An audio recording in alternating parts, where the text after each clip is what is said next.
Black History Month or Flag Month? What's going I mean, on? it's Black History Month, BHM. You know what I mean? You already know, but I got the flag. Well, let's get into it. We out here with another episode. We got the mob, the audience is out here. This is dope. This is lit. You know what I We mean? And we outside. just out here with these mass content days and just really just killing it. And we just stay working, stay going. Chill. They don't need to know. We out here. Let's just keep saying, welcome to Opposing Perspectives. Let's Podcast. go. Let's go. Let's get it.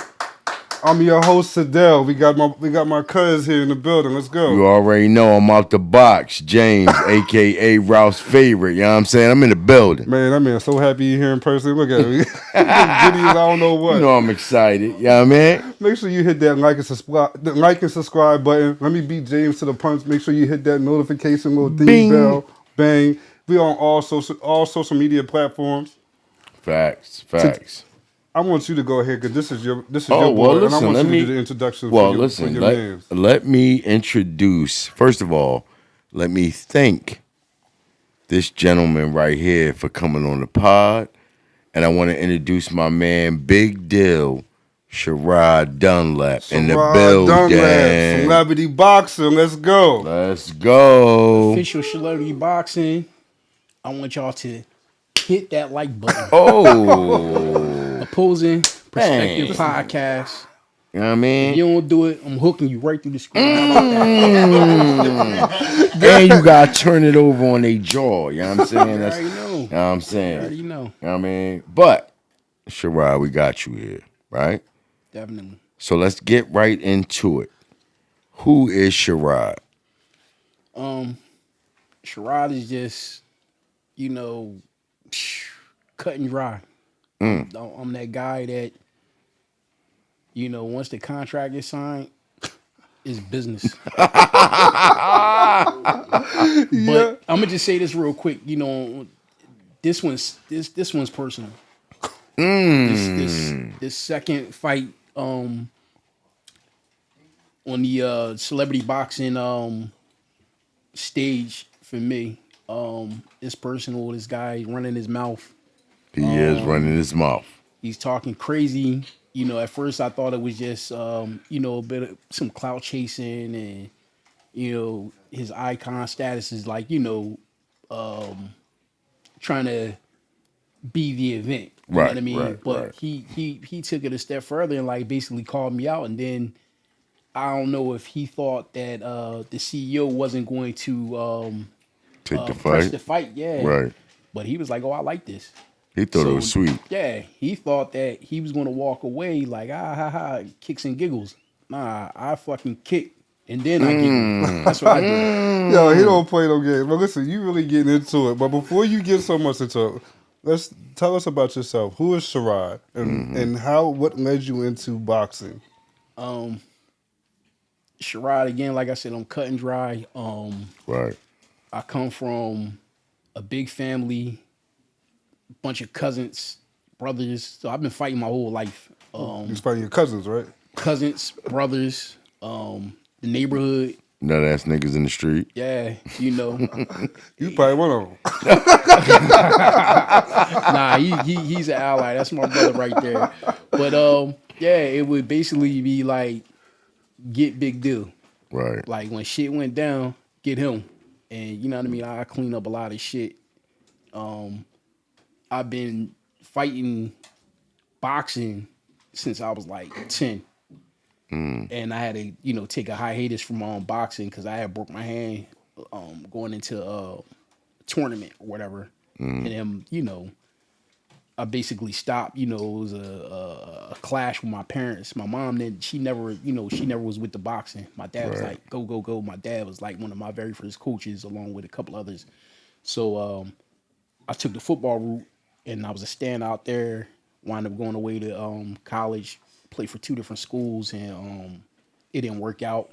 Came back home, fucking around the street, working and doing whatever. So the kind of job I did, it didn't allow me to go to good gyms, or the time. Right. So only thing I could do was go to like different gyms and maybe spar here and there, but as time was going on, I was getting older, so I just didn't have a lane or anything like that. and it took the pandemic. That's what really got me back into boxing. Hold up, before you go there, Real quick, I just want to say, where are you from? that's what I'm about to ask. Where you repping? I'm from Camden, New Jersey. Let's go, Jersey, South Jersey, the building. You always in here trying to rep the uptown. Get out of Listen, here. Philly in the building always. East You already Camden, know that. But I got Philly ties uptown, You Cornelius Street, already know. Staten Ave. You know what I mean? You know what I mean? I got family in Philly, so you know what I mean. I got ties there, but East Camden, New Jersey, way of Parkside. That's where I'm Saucon? from. Cam Saucon. Pennsauken was the school district I went to because And you play football. yeah, I played football, so I was a standout. Football standout. And Pennsauken basically recruited me and locked me in, so I wound up doing my thing there. Did you play basketball too? Nah, no I was basketball. about to say, 'cause I'll give you a bucket. I probably could. Fuck it. Yo, you Yo. Before you get celebrity boxing, James got to send you the video. But I was setting up the bag. I was spawning there. I was like, I was getting my little reps in. I was feeling hump and pipe, just like height and pump, just like when you came in and you was all, you know what I mean. I was like, I'm ready. I'm ready for you, Rod. Ready. I'm gonna last my 60 seconds in the ring, y'all. We're gonna have to show you all that video, yo. Sherrod gonna fight. Sherrod gonna get me with the knockout punch when this interview over, yo. He going, what you say? Opposing what? I'm gonna show you an opposing perspective punch. For real. Sherrod, let me ask you. Tell us a little bit about celebrity boxing. How you got into it. What is it for those that don't know? Celebrity boxing is it's like a dream. I'm gonna just say that like the first thing is it gives people like myself another chance. Like, you know, semi-pro or like people that's just still interested in the fighting. Right. And then the entertainment aspect of it is like it's like WWE and MMA and boxing all wrapped up in one. Is wild. It's crazy. Like my coach, he thought that it was like, oh, this is just exhibition. I'm like, nah, this ain't exhibition, because when I went down there and tried out, it was physical. It was real. But you know what I mean? Of course, they got the bad end of the deal. Right. You know what I mean? And that's how I knew it was an exhibition, because I'm like, damn, I'm going upside dude head and talk about how you first got into celebrity boxing. And with celebrity boxing, you don't have to be a celebrity to be a boxer. Nah. So what makes a celebrity boxing? So what happens? They always have like a celebrity entertaining, or they might have a celebrity, you know, actually boxing. But the way that it's set up is you have like semi-pro boxers or ex-boxers or boxers that just didn't make it. They wind up fighting, and then it's like a lot of in-house fighting. That's what makes it dope. Like that's what I like about it, is like you could fight on that joint, and what I really like about it, like that gives me the edge, I feel like, because I train, you know, anytime I train like for 12 rounds, but they 1 minute rounds, 3 1 minute rounds. So I can go and fight a whole round. I could throw punches the entire round, like, you know what I mean, against that that time. Right. You know what I mean? Like 3 minutes, people can't fight for 3 minutes, especially at a high level. Like I can't do it. I mean, you know, I can fight for 3 minutes, but I'm saying, like, you know, to constantly throw punches and go all offense, I couldn't do it. So Sherrod, tell us how you got into it, celebrity boxing in the first place. So a friend of mine that I went to Pennsauken with, Shout him out. Yeah, Paul Caputi, that's my promoter. Shout out Paul Caputi. Man, good dude. He was a pro fighter, and he also was a tough man. He won tough man 5 times in a row. Oh wow. He went on and went pro. He went 10-1, and he retired from boxing. You know, life shit. Right. And all Right. that. Yeah. So the CEO, Damon Feldman, shout out to Damon. Him and Paul was tight. Damon was also a promoter at one time or another, but he lost his license in Philadelphia, but him and Paul remained tight. So when Damon came up with official celebrity boxing, because there's different kinds of forms of celebrity boxing, but Damon's is official celebrity boxing. Shout out Damon. Yeah. he got like people like Manute Bol fighting, Lamar Odom. Oh wow. You know, okay. all these different kind of celebrities Right. that he got in fighting. Vi Sikahema, snap. Kaseko, all these different kind of entertainers to fight. I'll be sure, like, just So, you know. let me ask you a bunch of question. them, sorry. So, no, you you're good. doing great, man. Trust This is me. dope. This is Yeah. this is a lot of information. A lot of people don't know about what celebrity boxing, what it takes, but you know, you're fighting all these different celebrities, and these celebrities, you know, these are athletes. What are you doing to stay in shape and be able to compete with them? What is your training? What is your training like? What is your routine? I train. Well, first and foremost, I train like I'm training for a championship fight, a 12-round championship fight, right from the rip. You know what I mean? Despite whoever I'm fighting, whether it's a celebrity, if I'm going against somebody that may be difficult, and my regimen is I train at least 3 times a day, 4 times a week. Wow. So, you know, my day will start off. Running? I'll start off at 3 a.m. I'll get up, stretch. Most of y'all sleep at 3 a.m. Yeah, I'll get up and stretch. You know what I mean? Make sure I hydrate, and then I might run. I might do 4 miles. I might do 2.5. It's depending on how my body is reacting. Damn. And then I'll get into the gym. I'll train in the gym for about 2 hours. I'll you know, go home, get some nourishment, relax a little bit, get to my business, and then I'll start training again, or I might go run again, like in the middle of the day, and then I'll go back in the gym. Dedication. And then I'll do all like strategic stuff for an hour. I'll leave there, get my kids together. Sometimes they come with me, sometimes they don't. When I go back to actually either spar or just do a bag circuit. But I always try to do like I'll say 6 to 10 rounds. Damn. So Sherrod, let me ask you, what technique do you think you've improved on the most? Composure. Why is that important? Because like what I've learned in doing this in boxing, like when I was young boxing, because I always like going offense. I don't like, you know, defense. I don't like dancing. I don't really like to move when I'm going at a target. I like to Punish. go at the target, and just break them down.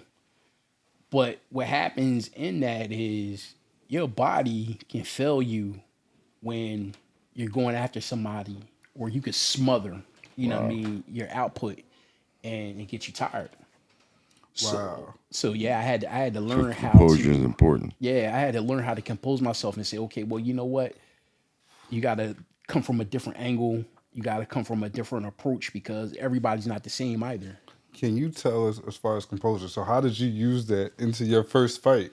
How about that? And after you say how you used it into your first fight, you know, go into some detail about your fight and how it was and the experience. So, my first fight against a gentleman, Frankie Picard. Shout out to Frankie. Thank you for signing. Shout out to Frankie Picard. He's the America's heavyweight champion. It was a non-title fight. He's, you know, one of the mainstay there, and, you know, one of the guys that'll fight anybody. Right. He, you know, I looked at it when I got the info on him, and I got to kind of see what kind of guy he was. I was like, oh yeah, this is just what I like. He's a come forward guy, you know, power puncher. I'm gonna have all kinds of openings. But what I noticed, you know, getting the intel, watching his fights, he was popping people with one shot because he's a heavy puncher. Quitter. Yeah. Right. And he was guys rushing in, no composure. And I'm like, you know, one, he outweighed me by probably about 30 pounds. So, yeah, 30, 40 pounds. So I'm thinking to myself, if I run in there, because, I mean, you know, you can be in the best shape. Right. You could be the hardest, toughest dude, but all it takes is 2 pounds of pressure. Right. To that get one popped, sucker punch. Yeah. In the in your spot. chin or in your temple, and you're going down and out. So I had to really, work on composure, not going in there, turn it into a fisticuff and just like really be careful and approach it the right way. And once I actually did it, I was like, "Dang, I could do it again." And I just noticed, like in my training, it's easy for me to like, just break somebody down and just look for the soul openings. So Sherrod, let me ask you, who are some of your influences? Who's some of your favorite boxers and why? My favorite boxers, because I have different I guess for like different eras, like I guess the 70s era, I would say Sugar Ray Leonard. Of course, Right. I want his son.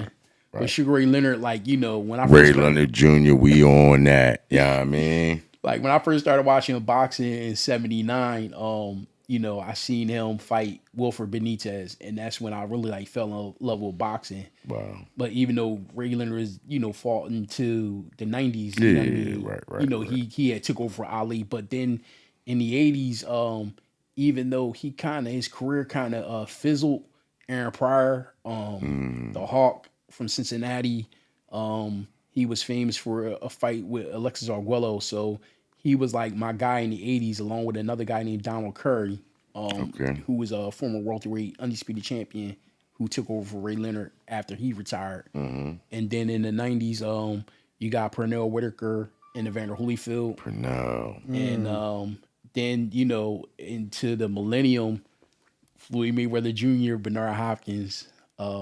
Those are my guys. And then right now, currently, even though he took a bad L against Terrence Crawford, Earl Spence Jr., I like his dedication and work. He was in a bad car accident and he did no rehab. He rehabbed himself. So like that was inspired to me because I was in a bad car accident, and that was one of the reasons why I pushed to, cut weight and, start pushing for my career into celebrity boxing. Can you talk about your promoter? Who's your promoter? Paul Caputi, we shot Beauty. it out. Paul is man, he's a good dude. Boxing from the business standpoint is a crummy sport. Like you gotta watch everybody. Everybody's on the tape, and Paul's not like that. He's a straight up guy. And how did you meet him? Through school. It's funny, man, because Paul fought in school. He's an Italian cat, and he married a girl that was from our neighborhood. And like, what I mean? Not many white guys walking through my neighborhood. You know what I mean? Like regular. Right. But Paul got respect. Like everybody like, oh, that's just Paul. You know what I mean? Right. So, Paul, he that bull. Shout out to Paul. That's my guy. So Sherrod, let me ask you, besides boxing, what are some of your other interests? Boxing. I like, man, I'm a gym rat, man. I like getting it in at the gym. So with that being said, talk about your weight loss journey. Because talk about where you were before you started this and where you are now. Yeah, man, it's crazy. I was at my highest weight, I was 270 pounds. Wow. And right now I'm 194 pounds. Wow. And I can relate to that because I was 285, 290, and now I'm 204. Wow. Yeah. And the thing about it, man, what people don't understand, from a physical standpoint, it's really mental. Like, if you dedicate yourself and you tell yourself, this is what I'm going to do, and even with all the distractions and the poisonous actions around you, if you can just shut that down and ignore it, you can get to any weight you want, really. Like right now, I still have to cut 7 pounds, for this fight. I got about a month. Damn, and your homie bought wings.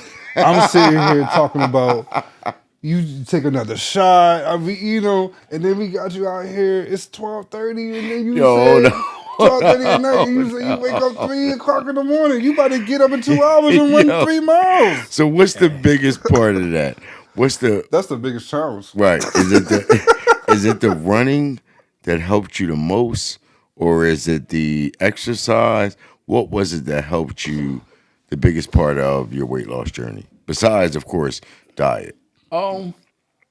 Running, and guess what? I'm man. I will not lie on this podcast.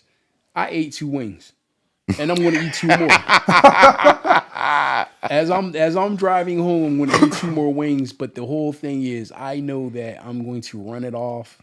I'm going to work in the gym. I'm going to work it off. Like that's the thing. Like people will be like, "Oh man, I can't eat." Those guys in the gym, man, they starve themselves. But that's because they don't want to put the extra work in. They don't want to hurt. Like I don't mind hurt. I don't mind the pain. I can tell you're a boxer. Facts. Yeah, how about that? But I'm saying these are actual boxers. Like this one cat, young boy, he was like, "Yeah, man, I OD, on Sunday dinner," and I'm like, "All right, well, work it off." How are you balancing family life with training and boxing? Luckily, man, I have competitive kids, so they'll come to the gym with me half of the time. You keep it in the cousins and the kids, huh? Well, nah, that's in them, man. Because my kid, I have 2 Jamaican kids, so Jamaican. they work. They work. Those who don't know what Jamaican is, what is that? Jamaican and American. Let's go. Jamaican. So you know what I mean. Their mom and their other family members, they work hard. I work hard, so it's already cool. Like my daughter, out of my kids, my 3 kids, my daughter, she's probably the toughest. Really? Okay. Yeah, she goes. I mean, they both of the 2 Jamaicans are tough kids, but she's real competitive and she loves a challenge. So if I'm, like even if she wants to go be on her computer or her phone or whatever, I'm like, look, come on, let's bust out these push-ups. I bet you that I can do more than you. She's gonna take the challenge. She just like you. Yeah, she'll actually try. Or like the other day, I was like, come on, let's run. She's like, you know what? I bet you I can get around the track. We did the track. She's like, I bet you I can get around the track more than you, Dad.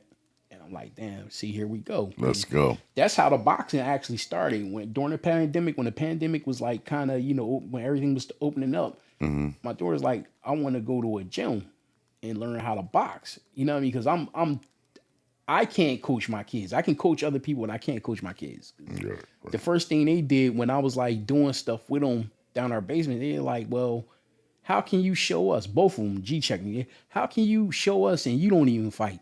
And I'm like, damn. And he like, we in the social media world. There's nothing up on you or none of that.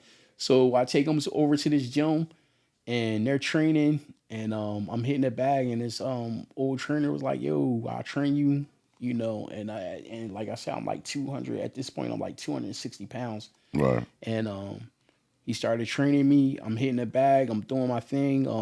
Next thing you know, I'm going, and it just started getting serious. And then I got into a car accident, and then I ballooned back up because I was in rehab. But then it was in my mind. And then, I went and saw Paul fight because my promoter, he also fight too. He's right. North American 168-pound champion. So I went to go see him fight, and he was like, yo, man, you should do this. Like, you can still. I'm like, man. He like, yo, man, cut some weight. I'm telling you. He was like, yo, keep working with that guy. Next thing you know, Celebrity Boxing show up. They give me audition, and the rest is history. So let me ask you, because you talk about the accident, you ballooning back up, you know what I'm saying? But during this journey, what do you think has been the most challenging part of it? Or what's been your biggest challenge so far? Sex. The sex. Not the lack of, you're saying. Yeah. Right. The actual like I'm in camp. And I mean, so talk about that real quick, because they talk about, you're not supposed to have sex when you have certain days toward the fight or whatever like that. What the fuck do that matter if I smash before the fight? Your legs, man. Your legs, like if you're a guy like myself that relies on movement, your legs could easily go. And it's weird because it's just like age. Like Sedale is a basketball player, so like He's not really, but go ahead. Hating ass nigga. yeah. I'm just I take No, everybody I off won't their mess with you. word, Go but ahead, No, I'm he's a just hating ass nigga. Go ahead. I'm just gonna say Sedale knows that he can't jump or he can't do. I can do whatever the fuck I want to do. So you would tell me you could do what you I'm gonna did tell at you that 19? mentally. Oh, at 19? If I think I can, I can. No, I can't. I'm the ACL injury and everything. So I Man, you already know. just told me, yeah, you struggle But I with don't weight. need you to tell me that shit. Yeah, because I would probably say the same thing. Nah, I'm fucking with you. I would probably But say the same thing. Real shit. But yeah, I'm just saying like guys like us, as you get up in age, man, you can't do that because at any time, all right, you may be explosive in practice or whatever, but it could be taken away from you just like that. Like, Right. you could have sex, maybe a week before the fight. And then you could feel good, but then the night of the fight, man, it could just turn on you. Just fuck you all the way Yeah, up. it could just turn on you, man. That guy might be, the guy that you might be fighting is not having sex at all. Like, I always prepare for the unknown. So, like for me, I say it all the time. I stay ready not to have to get ready. To get ready, right? Because you never know what you're walking into when you're fighting somebody. That's why you have to be really disciplined sexually or physically. You have to be disciplined because that could kill you. Like as far as food and stuff like that, you just can't overdo it. You can't indulge. Right. You know what I mean? You can eat anything. You know what I mean? Because but just don't over everything in moderation. In moderation, like your body's like a car. So you know what I mean? You need the fuel, you need the energy, which is food. Right. Because people be like, oh man, I ain't eating this and I ain't eating that or whatever. Man, if you hungry, you're gonna eat because your body, you get weak, Right. So just like the night. Like, yeah, them wings look good as hell. And I was like, nah. It's protein. It's protein. Yeah. That's why you're going to take a couple with you. Listen, I ain't mad, but let me ask you. So I'm a fighter. Mm-hmm. Or I knock niggas out in the street. Yeah. And I'm thinking like, you know what? I want to be a celebrity boxer too. What's the best piece of advice you got for someone that wants to get into this up and coming, so on and so forth? My advice is to take it extremely serious. Know that this is what you want to do. Because I like one thing about boxing, just in old, whether it's celebrity boxing, whether you're fighting in the Masters tournaments, amateur, novice stage, you're not going to know what you have until you get punched in the face or you take a rib shot or somebody hits you in the solar plex. You got to know that it's not all glamour. Like, hell no, if you're getting punched in the face. Yeah, when you get hit, man, it's real. You know what I mean? You know it's real, and people, they have this thought like, oh yeah, I could fight and this and that. It's not like a street fight. Like you gotta separate that. Right. Because you got cats that can fight in the street, but once they get in the ring, it's different. It's way different. It's like I said earlier, it's strategic. Like I have a whole session where I work on strategic, plans, how I get people, how I set them up like it's chess. Well, speaking of being strategic, can you get into us what's next and what's coming? And can you tell us strategically? Hold up, before you even go on to what's next, don't you want to ask them about celebrity basketball? Most definitely. What's going on with the celebrity basketball? We gotta set up a meeting. We all gotta talk about that because there's a lot of things we can do. So the CEO Damon Feldman, he just inked a deal with this American Basketball Association. And yeah, it's a dual. Cheese, you can't come because you can't hoop. But go ahead. Cheese is like cameraman in the office. He think he can hoop, but he can't. You can't come. So it's a dual venture. They merged together and they're looking for ball players and they're going to have teams and it's going to be like a real. Keep an eye out for that because we definitely putting it out there. Okay. I mean, you Yeah. already know that. Okay, you can go into your next fight and what you got coming up. So my last question. Okay, my next fight, and I didn't mean to cut you off, but Nah, you good. No. My next fight is against Mike Davis Jr. And yeah, you a motherfucking junior to me, Mike. March 9th, Yo, he calling it. Mike Drew, you better be ready for this one. This is going to be March 9th in the AC at the Showboat. At the Showboat, Atlantic City, March 9th. Beating niggas the fuck up. DM this man for tickets or whatever you need to get in there. Come out, show support. We in the building. We going to be in the building. Definitely. In closing, I'm going to say this, man. Big deal coming. Big deal coming. Hey, listen, man, I play no games. Good facts. Like, when this whole celebrity, when they first signed me, people was like, people was telling me in my own hood, like, yeah, we come in to see if you gonna lose, we gonna make memes out of you. Right. I said, okay, y'all must have forgot. I'm not Roy Jones. Y'all must have forgot what kind of work I put in over the years. Now it's intensified by 10. I think I'm Floyd in the hood. Yeah. Well, nah, I'm not him. I'm Big Deal in the hood. Yeah, fact. Any shout outs? I like to shout out my team, my camp coordinator, Lester Gillette, my best friend and brother. LES, my nigga. Man, that's the guy who you want with you in the foxhole. My brother Brett, he's my chief second. Shout out Brett. My Coach Gene. That's my actual coach where, we do all the strategic planning. We do the mid work. If you see me on social media, I'm going to have my son, my number one. Oh, snap. Makai Jr., he's going to be walking me in my entourage along with my fiance's two sons, Urban Merch 856.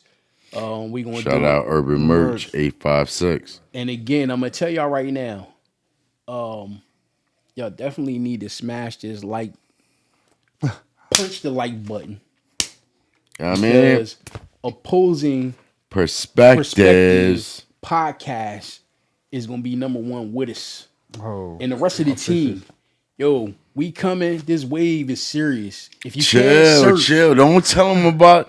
You know what I mean? We got a lot of things coming. Just know that. Stay you know what I'm saying? I'm just Stay gonna say, tuned. Yo, it's sharks in the water. If you surfing, you better get a motherfucking motorboat. Well, listen, you heard it from Sherrod. Make sure you hit that like and subscribe button. Smash that joint. Hit the what? I'm gonna let you the notification.